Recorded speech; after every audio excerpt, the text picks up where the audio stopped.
गगनपुर नाम का एक गांव था जो कि समुद्र किनारे बसा हुआ था। वहीं एक मनोहर नाम का मछुआरा पत्नी रज्जो और बेटे चंदू के साथ रहता था। समुद्र किनारे गांव होने के कारण वहाँ ज्यादातर लोग मछली बेचने का काम ही करते थे, लेकिन सभी मछली पकड़ने केवल दाईं तरफ जाया करते थे, क्योंकि बाईं तरफ एक पुराना पानी का जहाज खड़ा था और लोगों का मानना था कि उसमें एक नाविक की आत्मा है। छगन टहलते टहलते समुद्री तट के बाईं तरफ पहुंच गया था। उसे ध्यान ही नहीं रहा था कि वहाँ वो रहता है। हे भगवान, मैं ये कहाँ आ गया? यहाँ तो वो रहस्यमयी नाविक रहता है। मुझे जल्दी से निकलना चाहिए। रुक जा, रुक जा, जा। हे भगवान, वो आ गया। छगन पीछे मुड़कर देखता है तो उसके सामने एक बहुत ही खतरनाक सा दिखने वाला आदमी खड़ा था। उसे देखकर छगन की चीख निकल जाती है और वो आदमी उसकी तरफ भागने लगता है।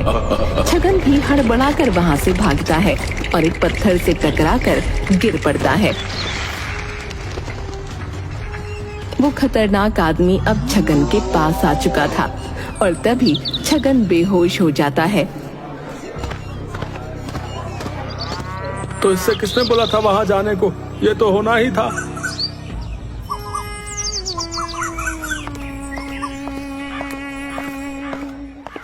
क्या हुआ भैया? ये देखो ना मनोहर, सब लोग मना करते हैं कि उधर मत जाया करो, मत जाया करो, है? लेकिन फिर भी ये वहां पहुंच गया, बताओ।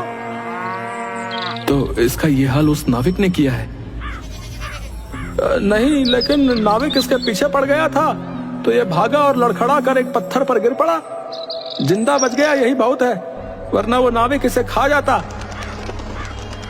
वैसे एक बड़ी अजीब बात है कि आज तक उस नाविक ने कभी किसी को मारा नहीं। तुम कहना क्या चाहते हो भाई?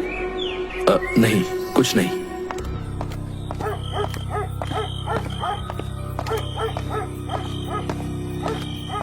अरे आप आ गए? आओ आओ, मैं आपका ही इंतजार कर रही थी।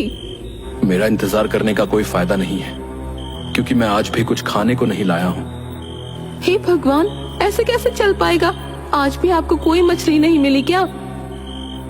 एक बहुत छोटी सी मछली मिली थी, लेकिन फिर वो भी मर गई तो किसी ने खरीदी ही नहीं। वहां मछुआरों की इतनी ज्यादा भीड़ होने लगी है कि मुझ जैसे छोटे मछुआरों को कुछ हासिल ही नहीं होता। तो आप दूसरी तरफ क्यों नहीं चले जाते? उधर कोई भी नहीं जाता है, वहां आपको आसानी से बहुत सारी मछलियां मिल जाएंगी। कोई नहीं जाता है तो उसका एक कारण है। वहां एक नाविक का भूत रहता है। भूत? क्या सच में ऐसा होता है या लोगों ने अफवाह फैला रखी है? सच है, तू इस बारे में बात मत कर, जा जाकर चुपचाप सो जा। चंदू जाकर लेट तो जाता है, पर वो अपने माँ बाप की बातें सुनता रहता है, जिससे उसे पता चलता है कि उसके पिता का काम बहुत बुरा चल रहा है। वो अगले दिन अपने दोस्त राजू से मिलता है, जो कि गांव के प्रधान हरि प्रसाद का बेटा था। मेरे पिता को भी एक भी मछली नहीं मिल रही है और हमारे घर में खाने के लाले पड़ गए हैं। इसलिए मैं सोच रहा हूँ कि मुझे समुद्र तट के बाईं ओर जाकर देखना चाहिए कि वहां क्या है, और कोई क्यों नहीं वहां जाता। तू पागल हो गया क्या? तुझे पता नहीं कि वहां एक नाविक का भूत रहता है? बड़े लोग तो कुछ भी मनगढ़ंत कहानियां बनाते रहते हैं। मैं जब तक अपनी आंखों से नहीं देख लेता ना, तब तक इन बातों पर विश्वास नहीं करूंगा। इसलिए मैं वहां जा रहा हूं और तू मेरे साथ चल रहा है। खुद को तो मारना चाहता है और मुझे भी मारना चाहता है। तुझे मेरी दोस्ती की कसम, तुझे मेरे साथ चलना पड़ेगा। दोस्ती की कसम के आगे राजू घुटने टेक देता है और चंदू के साथ वहां चला जाता है।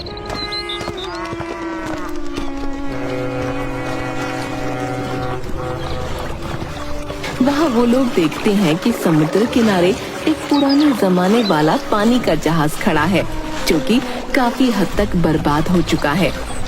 चल उस जहाज के पास चलते हैं। यहाँ तक तो आ गए, ये काफी नहीं है क्या जो तुझे उस जहाज के पास भी जाना है? चल तो जहाज भी देख लेंगे और ये भी कि यहाँ पर मछलियाँ हैं या नहीं।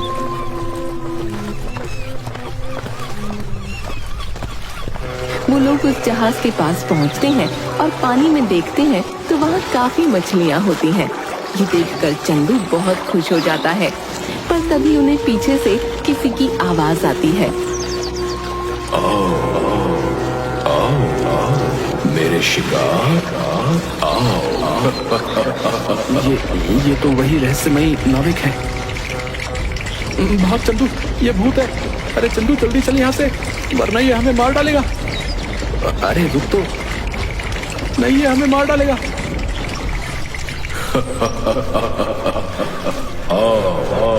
मेरे पास आता। मैं तो भाग रहा हूँ। ये कहकर राजू भागने लगता है। चंदू भी उसके पीछे भागता है और उन दोनों के पीछे वो नाविक बहुत तेजी से दौड़ता हुआ आ रहा था। वो अपनी फुल स्पीड में भाग रहे थे, लेकिन वो नाविक उनके करीब आता चला जा रहा था। तभी अचानक राजू रुकता है और कुछ पत्थर उठाकर उस पर फेंकता है और दोबारा दौड़ने लगता है।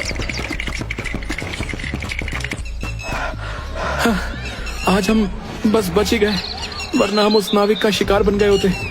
अरे तू पागल है, 1 मिनट रुकता तो सही। तुझे ज्यादा मरने का शौक हो रहा है तो तू चला जाना, मुझे माफ कर दे। चंदू राजू से गुस्सा होकर अपने घर चला जाता है।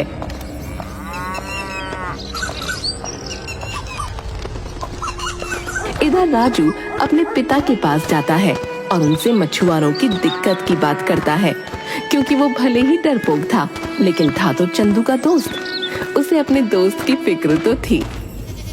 पापा, हमारे गांव में बहुत से मछुआरों का काम सही नहीं चल पा रहा है, आप उनके लिए कुछ करते क्यों नहीं? तू ये सब क्यों सोच रहा है?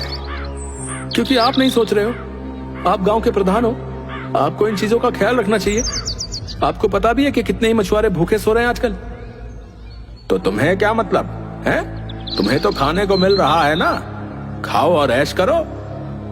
मैं तो ऐश करूंगा, पर आप जो इतनी मछलियां बाहर एक्सपोर्ट करते हो, इनमें से कुछ मछुआरों के लिए क्यों नहीं छोड़ देते? सोच समझ कर बात कर हैं। मैं तेरा बाप हूँ, मुझे राय मत दे, निकल यहाँ से।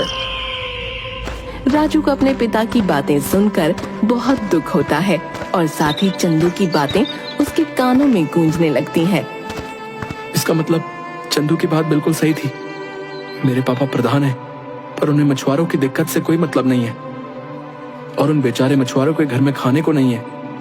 इस दिक्कत का एक ही इलाज है कि समुद्र तट के बाईं तरफ भी मछली पकड़ने का काम शुरू होना चाहिए।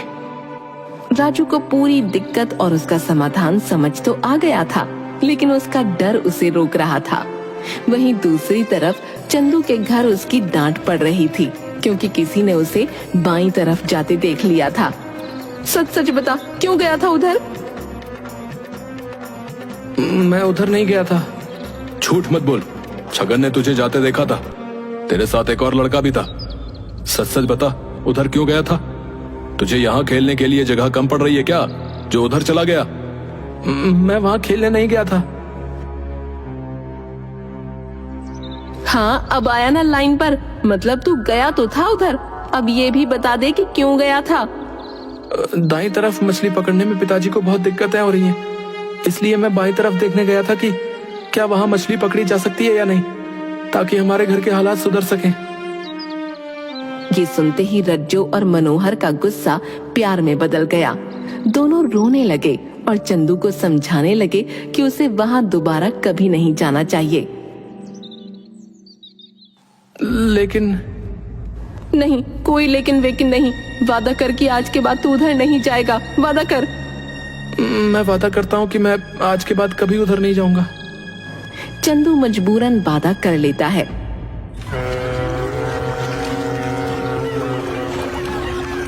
उसी रात एक शराबी समुद्र तट के बाईं तरफ चला जाता है। उसे बिल्कुल होश नहीं था। वो जाकर उस नाविक से टकरा जाता है। नाविक से टकराते ही उसे होश आ जाता है और वो बुरी तरह से चिल्लाते हुए वहाँ से भागने लगता है। नाविक उसके पीछे नहीं भागता है, बल्कि वो एक पत्थर उठाता है और दूर से उसे फेंक कर मारता है, जिससे वो आदमी बेहोश हो जाता है।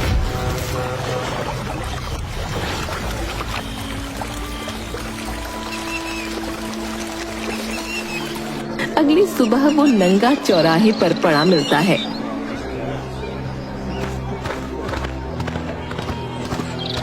हाय हाय, ये शराबी भी ना रात में उस नाविक के पास पहुंच गया और उसने उसका ये हाल किया। राजू, तुझे एक बात अजीब नहीं लगती कि ये नाविक किसी को जान से नहीं मारता है? तो तू क्या चाहता है, वो सबको मार डाले?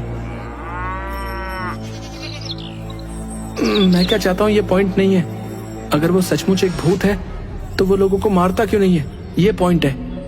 हाँ, ये बात तो तू सही कह रहा है। उस दिन मैंने जब उसे पत्थर फेंक के मारे थे तो वो भी उसके ऐसे ही पड़े थे जैसे किसी इंसान के पड़ते। उससे वो रुक भी गया था।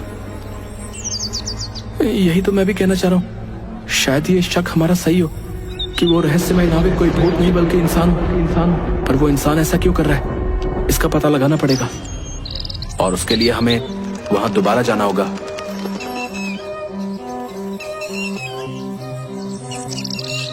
इस बार वो लोग एक प्लान बनाते हैं जिसके हिसाब से वो लोग वहां जाएंगे, लेकिन राजू छिप कर रहेगा और नाविक के सामने आते ही उस पर जाल डाल देगा।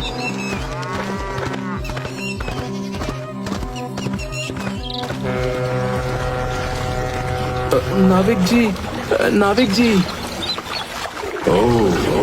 तुम वापस आ गए। चलो, अच्छा है। वैसे भी भूख लग रही थी।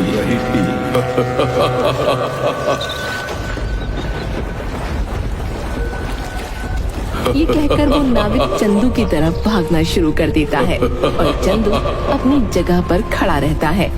नाविक जैसे ही चंदू के पास पहुंचने वाला होता है तभी राजू एकदम से आकर उसके ऊपर जाल डाल देता है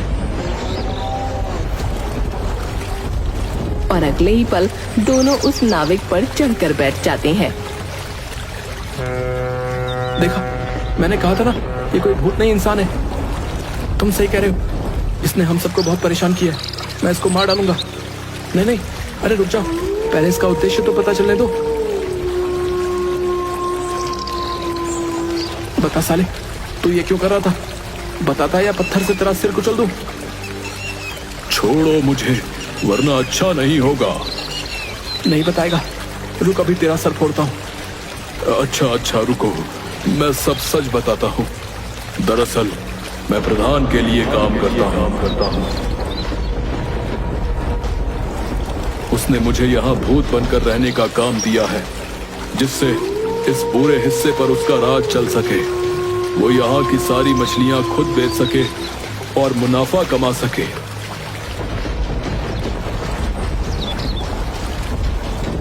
क्या मेरे पापा ने तुमसे ये सब करने को कहा था? चंदू और राजू वापस गांव में जाते हैं और सबको ये सच्चाई बताते हैं।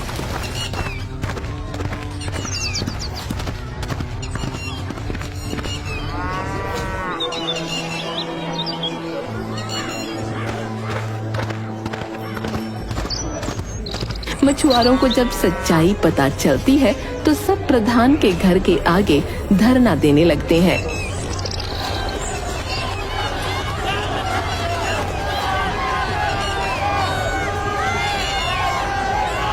पर प्रधान अपनी गलती मानने को तैयार नहीं था।